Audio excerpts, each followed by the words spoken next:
lado meni kanalo, agogo mai powi. Outro lado sobredi kanalo, agogo mai powi. Agogo mai powi. Outro lado sobredi, agogo mai powi la le nude male. Outro lado, agogo mai powi. Outro lado sotogo kanalo, agogo mai powi. Je vais vous raconter l'histoire de Moriba. Il est riche planteur de café et de cacao. Et dans sa maison, il vit avec sa maman, son épouse et sa fille. Un jour, Moriba revient de sa plantation. Sa fille se tient devant sa case, une enveloppe à la main, et elle dit « Papa, une lettre pour toi. » Ah oui, une lettre? D'où vient-elle la lettre? Du pays des Blancs, a-t-elle dit. Ah oui. Ah ben, allez, une lettre pour toi. Tu sais que ton père n'a pas été à l'école. Ton père ne sait pas lire. Qu'est-ce qui est écrit? Allez, vas-y. Et la fille de Moriba ouvre l'enveloppe. Et un moment, ses yeux pétillent. Papa, t'es invité par ton ami Claude Pierre, en France, le fabricant de chocolat. Oh, qu'il est bien gentil celui-là. Alors, dès le lendemain, Moriba va faire sa carte d'identité. Oh, il n'en a pas eu besoin jusqu'ici parce qu'il appelait ça papier de blanc. Et voilà, bien obligé de le faire. Il a fait sa carte d'identité, il va faire son passeport et il va déposer le visa. Alors là, après le visa, il a prié tous les dieux qu'il connaît pour que le visa lui soit accordé. Parce que là, c'est un autre problème. Il l'a obtenu.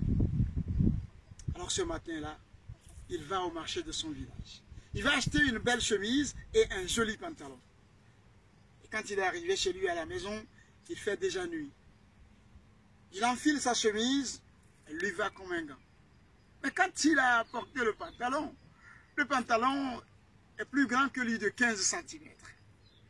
Moriba ne sait pas faire la couture, mais il ne s'est pas inquiété parce que dans sa maison, il y a sa maman, son épouse et sa fille, et toutes les trois savent bien faire la couture. Il n'est pas inquiet. Alors il s'approche de sa fille, le pantalon à la main et la paire de ciseaux. Il dit, ma fille chérie, c'est toi qui as lu la lettre, tu sais, je vais en France demain. Mais mon pantalon est plus grand que moi de 15 cm. Voudrais-tu, s'il te plaît, réduire les 15 cm, me faire le ourlet? Oui, je vais le faire, papa. Ah, c'est bien, ma fille, c'est bien. Mais papa, je vais aller avec toi. Ah non, ma fille, dit Moriba, non, tu ne peux pas aller avec moi. Parce que vois-tu, pour aller en France, il faut sa carte d'identité. Tu n'en as pas. Il faut son passeport. Tu n'en as pas. Et puis il faut son visa. Et puis d'ailleurs, tu es encore élève. On n'est pas en vacances. Écoute, la prochaine fois, j'irai avec toi. Promis. Non, papa. Dans ce cas, je ne ferai pas ce pantalon. Ah oui. Ben, Moriba s'approche de sa femme. Alors, je ne sais pas ici, mais chez moi, pour obtenir une faveur de nos femmes, nous savons leur parler. Moriba s'approche de sa femme et il fait « Oh, toi mon cœur, toi mon amour, toi ma vie. Tu sais, je vais en France demain. J'ai un pantalon plus grand que moi de 15 cm. Voudrais-tu réduire les 15 cm et refaire l'ourlet? » La femme de Moriba n'a pas laissé son homme terminer sa phrase. Quand elle a dit « Tu vas ouiller ?» Alors là, c'est chaud. Parce que chez moi, quand une femme te dit « Tu vas ouiller » ou tu dis « Quoi ?» c'est pas parce qu'elle n'a pas entendu. Mais non, c'est qu'elle te donne la possibilité de rectifier ce que tu avais dit. Moriba n'a pas compris, il a répété « Je vais en France demain » elle a dit « Alors, tu veux que moi, je te fasse ce pantalon pour que tu ailles en France seul me laisser ici, je ne le ferai pas. Mais attends, je vais revenir, tu sais que je vais revenir. Je tiens à mon pays, j'aime mon pays, je vais revenir. Non, je ne le ferai pas. » Alors là, maintenant, Moriba a chaud. 2 femmes sur 3 ont refusé de lui faire son pantalon. Il s'approche de sa maman. « Oh, maman chérie, je t'aime beaucoup, maman. Maman, tu sais, j'ai un pantalon plus grand que moi de 15 cm. Voudrais-tu vraiment le réduire parce que je vais en France demain? » Et la maman qui fait « Pardon ?» Il dit « Non, non, non. » Moriba dit « Non, non, non, maman, non, non, non, ne me fais pas ça, maman, je vais revenir. » Non, tu ne vas pas revenir, puisque tu ne vas pas y aller, a dit la maman de Moriba. Alors là, il a chaud. Toutes les 3 femmes ont refusé de lui faire le pantalon. Il ne sait pas faire la couture. La nuit est tombée. Il dit, tant pis, j'irai en France avec ce pantalon, c'est pas grave. Alors il va déposer le pantalon dans son salon, sur la chaise, la paire de ciseaux et tout ce qu'il faut, et il va se coucher.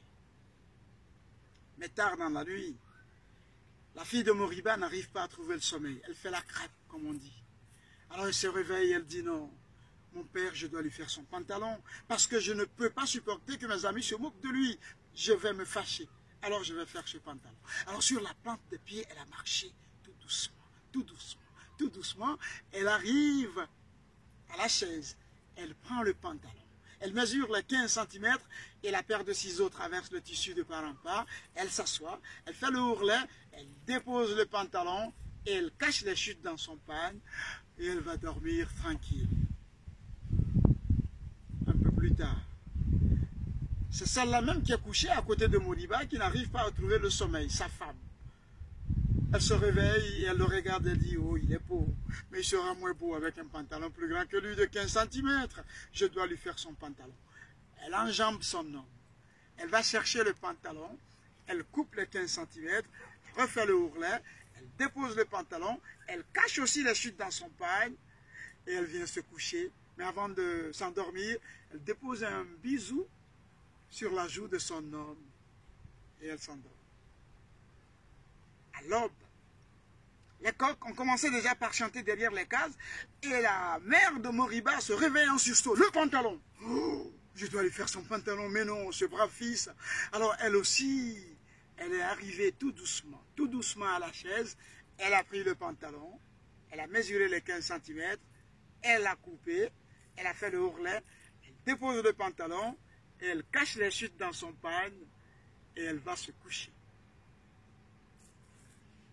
Le lendemain matin, Moriba va prendre sa douche, il enfile sa chemise et il arrive au salon chercher son pantalon.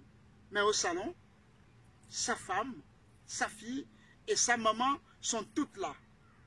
Dans cette position, les mains dans le pagne. Il les regarde et dit, mais pourquoi elles sont toutes là, debout comme ça? Ben, il se dit, bon, ben, c'est quand même un jour spécial, je vais en France ce matin, c'est peut-être pour me dire au revoir. Il prend son pantalon, il enfile le pied droit, parce que chez lui, c'est ça la tradition, d'abord le pied droit. Alors il remarque que c'est quand même bizarre, mais pour lui, c'est une question d'équilibre. Mais quand il a porté le deuxième pied, le pantalon était là, juste en dessous de ses genoux. Et en ce moment précis, les trois femmes de sa maison sortent les chutes de leur pagne et elles s'écrient « Surprise !» Elles se sont regardées, il les a regardées. Pour une surprise, ça n'est plusieurs. Ou alors la surprise était quand même grosse. Et Moriba décide d'aller comme ça, il dit « Tant pis, je vais aller en France avec ce pantalon-là. » Parce que Moriba a compris que ce pantalon a été fait avec amour, avec beaucoup d'amour. Oh, oh, oh, oh, oh, oh, et mon compte